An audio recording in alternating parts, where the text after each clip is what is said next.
Assalamualaikum warahmatullahi wabarakatuh. Kali ini kita akan membahas surat Al-Qiyamah yang akan disampaikan oleh Ustadzuna Al-Fadil Al-Ustadz Dik Setiawan selaku Kepala Sekolah SDIT Al-Muhajirin. Pada beliau kami persilakan. Bismillahirrahmanirrahim. Surat Al-Qiyamah ini merupakan surat yang ke-75 dari urutan surat ya. Kemudian terdiri dari 40 ayat, dan surat Al-Qiyamah ini termasuk surat Makkiyah. Kalau zaman kita SD dulu, Makkiyah itu kita kenal adalah surat yang diturunkan di kota Makkah atau surat yang diturunkan sebelum Nabi hijrah. Kemudian ya surat Makkiyah ini biasanya nuansanya lebih berbicara tentang akidah, lebih berbicara tentang orang-orang musyrik Arab yang mengingkari hari kiamat, mengingkari kenabian, dan mengingkari ini ketauhidan. Pada saat itu yang kita kenal orang-orangnya seperti Abu Jahal, Abu Lahab, Al-Walid ibn Mughirah, dan tokoh-tokoh musyrik yang lainnya. Kemudian yang kedua, bahwa surat Al-Qiyamah ini secara garis besar menceritakan tentang 4 hal ya. Yang pertama terkait dengan kepastian terjadinya hari kiamat. Yang kedua menjelaskan tentang jaminan Allah terhadap Nabi Muhammad SAW ketika mendapatkan wahyu. Kemudian yang ketiga, hinaan Allah Subhanahu wa Ta'ala terhadap orang-orang musyrikin yang mencintai dunia dan meninggalkan keimanan, atau mereka itu mencintai dunia dan tidak mengimani hari kiamat. Yang terakhir adalah proses penciptaannya manusia. Ikhwafillah rahimakumullah, dalam ayat pertama surat Al-Qiyamah ini Allah Subhanahu wa Ta'ala mengawali dengan kalimat la uqsimu biyaumil qiyamah, yang artinya aku bersumpah dengan hari kiamat. Para ulama tafsir menyampaikan bahwa awal kalimat ayat ini menggunakan la di situ adalah la zaidah yang tujuannya dari takkid untuk menekankan, sehingga seakan-akan Allah Subhanahu wa Ta'ala mengatakan sungguh-sungguh aku bersumpah dengan hari kiamat. Allah Subhanahu wa Ta'ala menyatakan dengan tegas bahwa hari kiamat itu pasti akan datang. Oleh karena itu kita semua perlu mempersiapkan diri untuk menghadapi itu. Kemudian di ayat yang kedua Allah Subhanahu wa Ta'ala menyampaikan wala uqsimu bin nafsil lawwamah, aku bersumpah demi jiwa yang selalu mencela dirinya sendiri. Kata al-lawwamah itu diambil dari kata lama yalumu yang artinya mencela. Ada beberapa ayat yang ketika kita melihat ya, dalam Al-Quran itu bahwa jiwa itu kalau kita lihat dalam Al-Quran ada 3 ya. Salah satunya di surat Al-Qiyamah ini nafsul lawamah, kemudian dalam surat Al-Fajr adalah nafsul mutmainnah, nafsu yang atau jiwa yang tenang, kemudian di surat Yusuf kalau nggak salah ya lamar atau bisu ya, artinya jiwa yang mengajak kepada keburukan gitu kan. Nah, para ahli tafsir salah satunya Ibnu Katsir dan At-Tabrani menafsirkan kalimat al-lawwamah itu yang artinya mencela ada 3 penafsiran. Yang pertama adalah mencela kebaikan, yaitu jiwa tersebut mencela pemiliknya jika kurang maksimal dalam beribadah kepada Allah Subhanahu wa Ta'ala. Pengertian kedua adalah mencela keburukan, dengan makna jiwa tersebut mencela pemiliknya ketika selalu berbuat keburukan sehingga dirinya sadar dan timbul penyesalan setelah melakukan keburukan tersebut. Pengertian ketiga, adalah mencela yang telah lewat, dengan makna jika jiwa tersebut melakukan kebaikan yang kurang, maka dia akan menyesal tidak memaksimalkan ibadahnya. Namun jika dia melakukan keburukan, maka dia menyesali dan bertaubat tidak akan pernah mengulangi. Itu pengertian dari Al-Lawamah yang dijelaskan oleh Ibnu Katsir dan tafsir At-Tabari. Kemudian rekan-rekan sekalian, di ayat berikutnya dalam surat Al-Qiyamah ayat yang ke-3 dan 4 menceritakan tentang bagaimana orang-orang musyrikin waktu itu, orang terutama Adi bin Rabi'ah dan Al-As bin Wa'il menggugat Rasulullah, bahasanya menggugat Rasulullah ketika Allah Subhanahu wa taala mengatakan ayahsabul insanu allan najma'a idhamah bala qadirina ala an nusawwiya banana. Apakah manusia mengira bahwa kami tidak akan mengumpulkan kembali tulang-tulangnya, bahkan kami mampu menyusun kembali jari-jari dengan sempurna? Ayat ini adalah sebagai jawaban asbabun nuzulnya ketika Adi bin Rabi'ah mendatangi Rasulullah SAW dengan mengatakan, Muhammad, bagaimana mungkin kami akan dikumpulkan dalam mahsyar dan akan ditanya, sedangkan tulang-tulang kami sudah hancur lebur seperti ini, kurang lebih seperti itu bahasanya. Dan kasus ini pun juga berbarengan dengan apa yang disampaikan oleh Al-As bin Wa'il ketika itu. Bahkan beliau itu, Al-As bin Wa'il ini, mengumpulkan tulang-tulang yang sudah hancur dari kuburan dan dilemparkan kepada Rasulullah dengan mengatakan, "Hai Muhammad," gitu. Bagaimana mungkin Allah itu akan menghisab kita, akan mengumpulkan kita dari kiamat, sedangkan tulang-tulang hancur seperti ini. Nah, ungkapan mereka itu dijawab oleh Allah Subhanahu wa taala dengan diturunkannya surat ini, Al-Qiyamah ayat 3 dan 4. Mereka menganggap bahwa kehidupan ini ya sudah mati, ya sudah selesai. Namun kan Allah mengatakan ayat sabul insan allan najma'a idhamah bala qadirina ala nusawwiya banana. Bahkan dalam surat Yasin pun juga kan Allah Subhanahu wa taala berfirman, may yuhyil idham wa ramim, siapakah yang dapat menghidupkan tulang belulang setelah hancur itu? Ini jawaban dari Al-As bin Wa'il. Kalau itu rekan-rekan sekalian, memang di surat Al-Qiyamah itu banyak ayat-ayat yang diminta kepada kita bagaimana kita mempersiapkan diri untuk menghadapi kematian itu. Kiamat itu kan bukan sesuatu yang perlu kita takuti kalau bahasa kasar saya, tapi yang perlu kita takuti bagaimana menghadapi setelah hari itu, hari kiamat itu. Kemudian dalam ayat lain, maksudnya ayat ke-5-nya, Allah Subhanahu wa taala berfirman, bal yuridul insanu liyafjura amamah, tetapi manusia itu hendak berbuat maksiat terus-menerus. Jadi dari tafsir yang saya baca dari Al-Qurtubi dan tafsir Ibnu Katsir, kenapa mereka itu menolak hari kiamat? Intinya adalah bahwa mereka itu tidak mau bertemu dengan Allah, mereka tidak mau dihisab nanti di hari kiamat, agar mereka selalu dan terus-menerus bisa melakukan kemaksiatan. Bal yuridul insanu liyafjura amamah, tetapi manusia itu hendak berbuat maksiat terus-menerus.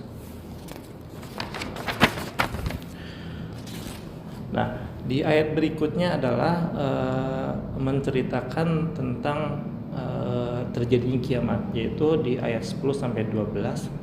Yas'alu ayyana yaumul qiyamah fa idza bariqal basar wa khasafal qamar wa jumi'a asy-syamsu wal qamar yaqulul insanu yawma idzin ainal mafar kalla la wazar ila rabbika yawma idzinil mustaqar.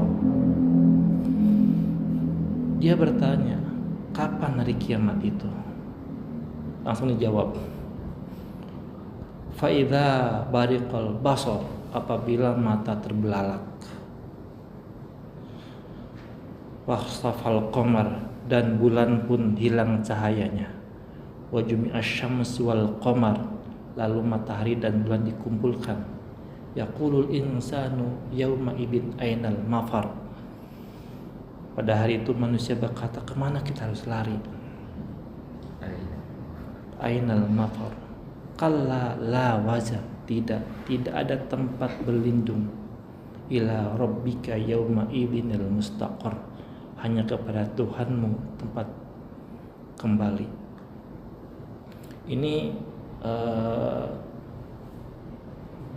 agak sulit untuk diungkapkan secara lisan, namun memang ini pasti akan terjadi. Anda ngebayangkan begini ya, jangankan ini ya, yang dahsyatnya malal ain ru'at ya, wala udun sami'at wala aqlun tasawwar, yang tidak bisa digambarkan dengan logika gitu. Kejadian beberapa bulan yang lalu ketika Sinabung Semeru meletus, ketakutan orang sangat luar biasa. Artinya memang hal itu aja yang kecil seperti itu kita udah ketakutan luar biasa, apalagi yang ini yang sangat yang di luar prediksi kita, dahsyatnya ini sangat kita tidak bisa bayangkan. Bahkan dalam surat Al-Hajj itu dikatakan ayat 1 dan ayat 2 itu, saking dahsyatnya hari kiamat, orang yang hamil pun melahirkan. Kan kurang lebih begitu ya. Ingatlah pada hari itu ketika kamu melihat goncangan itu, semua perempuan yang menyusui anaknya akan lalai terhadap anaknya yang disuinya, dan setiap yang perempuan yang hamil akan keguguran kandungannya, dan kamu melihat manusia dalam keadaan mabuk, padahal sebenarnya mereka tidak mabuk, tapi ada Allah yang sangat keras. Ini kan kita tidak bisa membayangkan. Kemudian dalam surat Al-Qaryah, ketika gunung-gunung berterbangan, ya Anda nggak bisa ngebayangin bagaimana dahsyatnya ya. Dan di ayat ini pun juga kalimat yaqulul insanu yauma idzin ainal mafar, ketika manusia berkata pada hari ini kita akan kemana berlari. Kalimat ini dalam tafsir tersebut dikatakan bahwa al-insanu bersifat artinya orang Islam ataupun orang kafir pun sama. Namun memang ada dua pendapat yang mengatakan bahwa karena ini turunnya di Mekah, maka al-insan di sini lebih ke orang-orang kafir, sedangkan sebagian ulama lagi yang mengatakan bahwa kalimat di sini adalah orang-orang yang termasuk orang-orang mukmin di dalamnya. Pada saat itu mereka mengatakan akan lari kemana, karena lembah sudah rata dengan tanah, gunung tempat persembunyian juga Allah ratakan, tidak ada tempat pelindungan. Sehingga memang satu hal yang perlu kita renungkan bersama, ini pasti akan terjadi.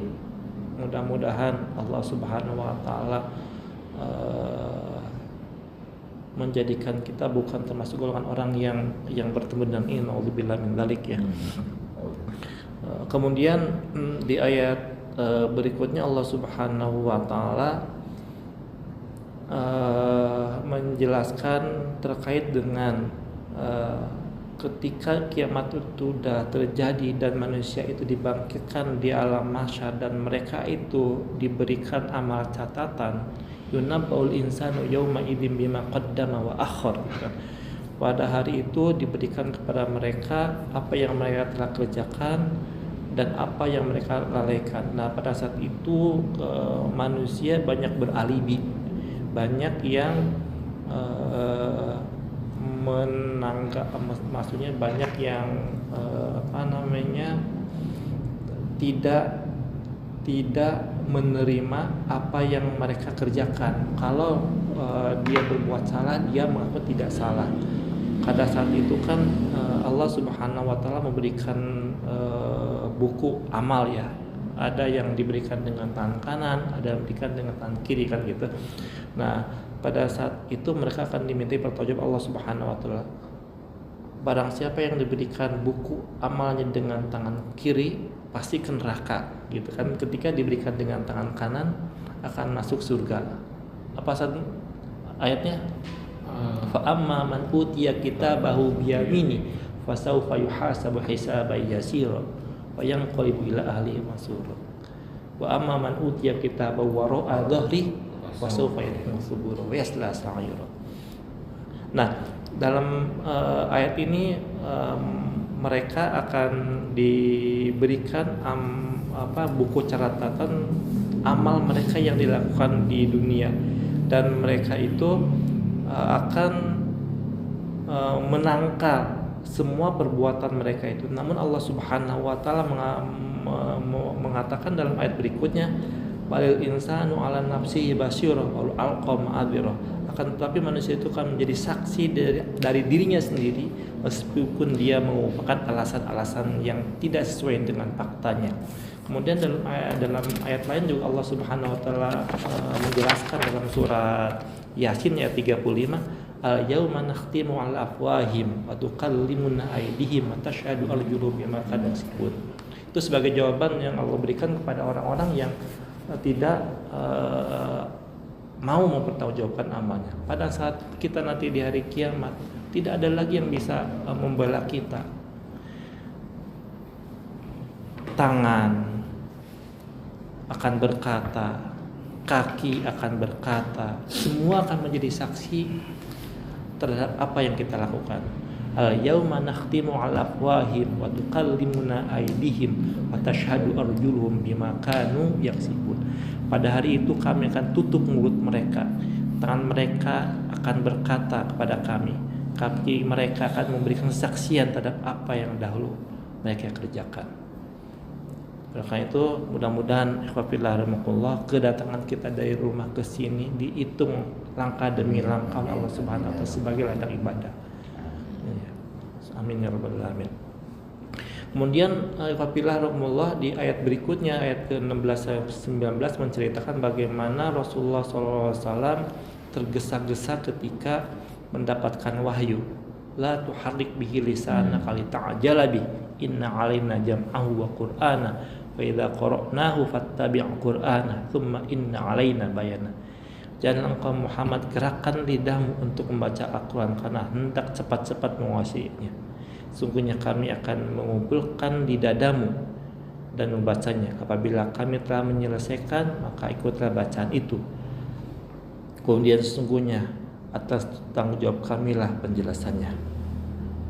Di sini ada dua pengertian. Yang pertama, kenapa Rasulullah tergesa-gesa membaca Al-Quran? Yang pertama, karena Rasulullah sangat mencintai Al-Quran yang diturunkan oleh Allah melalui malaikat Jibril.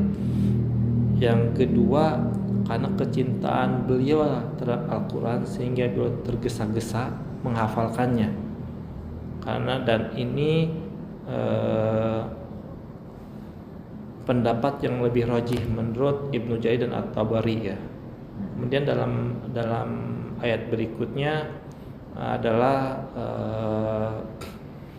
celaan Allah terhadap orang-orang yang kafir yang selalu mengagungkan dan mencintai harta dunianya pada ayat 20 dan 21. Bala kalla bal tuhibbunal ajilah wa tadharunal akhirah. Sekali-kali tidak, bahkan kamu mencintai kehidupan dunia dan mengabaikan kehidupan akhirat. Ini sebagai celaan Allah kepada orang-orang kafir yang mereka sangat mencintai dunia namun melupakan akhirat, mendurhakai dan tidak percaya terhadap akan terjadi kiamat.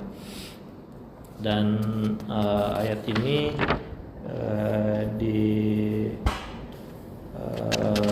dilanjutkan dengan terjadinya sakaratul maut. Ketika sakaratul maut itu kan Allah Subhanahu wa taala mengatakan di sini dalam ayat 25 sampai 30, kalla idza balaqatit taraqi wa qila man raq wa dhanna annahu al-firaq wa tafatis saqu bisaq ila rabbika yawma idzinil masaq.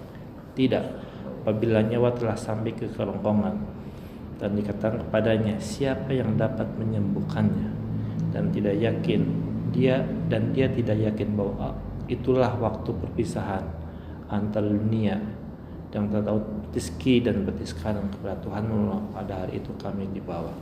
Ini juga menjadi satu introspeksi bagi kita semua. Ketika nafas sudah sampai kerongkongan, tidak ada waktu bagi kita untuk bertaubat kepada Allah Subhanahu wa taala.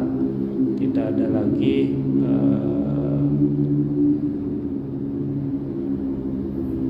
nafas lisan yang kita bisa lakukan. Oleh itu memang seperti disampaikan di awal bahwa ayat di surat Al-Qiyamah itu banyak yang menggugah kita selalu bagaimana kita mempersiapkan ketika nafas sudah sampai tenggorokan atau ketika kiamat itu sudah terjadi, maka tidak ada lagi waktu, tidak ada kesempatan untuk kita berbuat baik. Mumpung kita sekarang masih ada kesempatan, ya yuk sama-sama gitu kan untuk meminimalkan hal-hal yang kurang baik dan memaksimalkan hal yang positif. Dan ayat ini ditutup dengan bagaimana diciptakannya manusia. Alam yakun nutfatan min maniyyun tsumma kana 'alaqatan fa khalaqa fasawwa faja'ala minhu zawjayn dzakara wal untha alaysa dzalika biqadirin 'ala ayyuhiyal mauta. Bahwa manusia itu diciptakan dari mani gitu kan. Kalau dalam ungkapan guru saya pernah menyampaikan dulu, tidak ada sesuatu yang dibanggakan oleh manusia. Kenapa? Beliau mengatakan karena manusia itu diciptakan dari benda yang sangat menjijikan. Selama hidup pun membawa sesuatu dalam perut yang menjijikan. Setelah meninggal pun juga akan menjadi mayit yang menjijikan juga. Jadi selama kita di dunia tidak ada satupun yang bisa kita banggakan. Belum menyampaikan sepatu, dan ini bahas itu masih terngiang sampai sekarang. Sebagai penutup di kultum kali ini di tahun baru ini, tahun baru Masehi Masehi 2022, semakin bertambah tahun, semakin bertambah usia kita, maka semakin sedikit kesempatan kita dalam hidup ini. Kalau aneh sekarang usia 44 tahun, kemudian kata Rasulullah kan umat Nabi Muhammadku itu antara 60 ya, 60 sampai 60 tahun, tinggal ya beberapa tahun lagi. Yang kadang-kadang membuat saya sekarang suka ya Allah, nggak terasa gitu kan. Jadi memang di tahun baru ini mudah-mudahan menjadi momen buat kita untuk mempersiapkan diri kita untuk merencanakan kebaikan yang akan kita lakukan, baik kebaikan duniawinya atau kebaikan ukhrawinya. Kebaikan duniawi ini adalah kebaikan yang bermanfaat buat kita, bermanfaat buat keluarga kita, bermanfaat untuk orang tua kita, dan bermanfaat untuk masyarakat kita. Sekecil apapun kita rencanakan kebaikan-kebaikan itu. Dan kebaikan ukhrawinya adalah kebaikan yang dicintai oleh Allah Subhanahu wa taala. Mulai ini mungkin sholat, kita yakin kita tidak mungkin meninggalkan sholat dan 5 waktu. Namun kadang-kadang kita suka terlena dengan istiqomah kita untuk menjaga sholat 5 waktu tepat waktu, sholat waktu berjamaah, sholat yang subuh dan lain sebagainya. Nah, di awal tahun baru ini momen bagi kita bagaimana kita merencanakan kebaikan-kebaikan tersebut, sehingga mudah-mudahan rencana yang kita rencanakan kebaikan itu baik di duniawinya atau ukhrawinya merupakan langkah awal kita untuk mempersiapkan diri kita dalam menghadapi setelah kematian. Kalau kita punya kampung, biasanya ketika kita akan pulang kampung jauh-jauh hari kita sudah memplanning pulangnya menggunakan apa, bawa apa, dari tanggal berapa sampai tanggal berapa, di sananya mau apa dan bagaimana.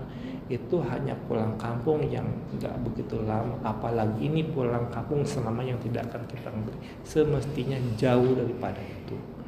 Ana hanya bisa menyampaikan ini berat untuk sampaikan, namun ya untuk evaluasi kita bersama, mudah-mudahan kita bisa mempersiapkan itu sesuai dengan kemampuan kita. Kalau Ali bin Abi Thalib mengatakan dalam ungkapannya, hayatuna kullu ibadah, semua kehidupan kita itu adalah ibadah. Sekecil apapun aktivitas kita, kalau dilandasi ikhlas karena Allah, dimulai dengan bismillah, insya Allah itu akan menjadikan ibadah. Itu yang dapat saya mohon maaf atas kekurangan. Assalamualaikum warahmatullahi wabarakatuh. Waalaikumsalam.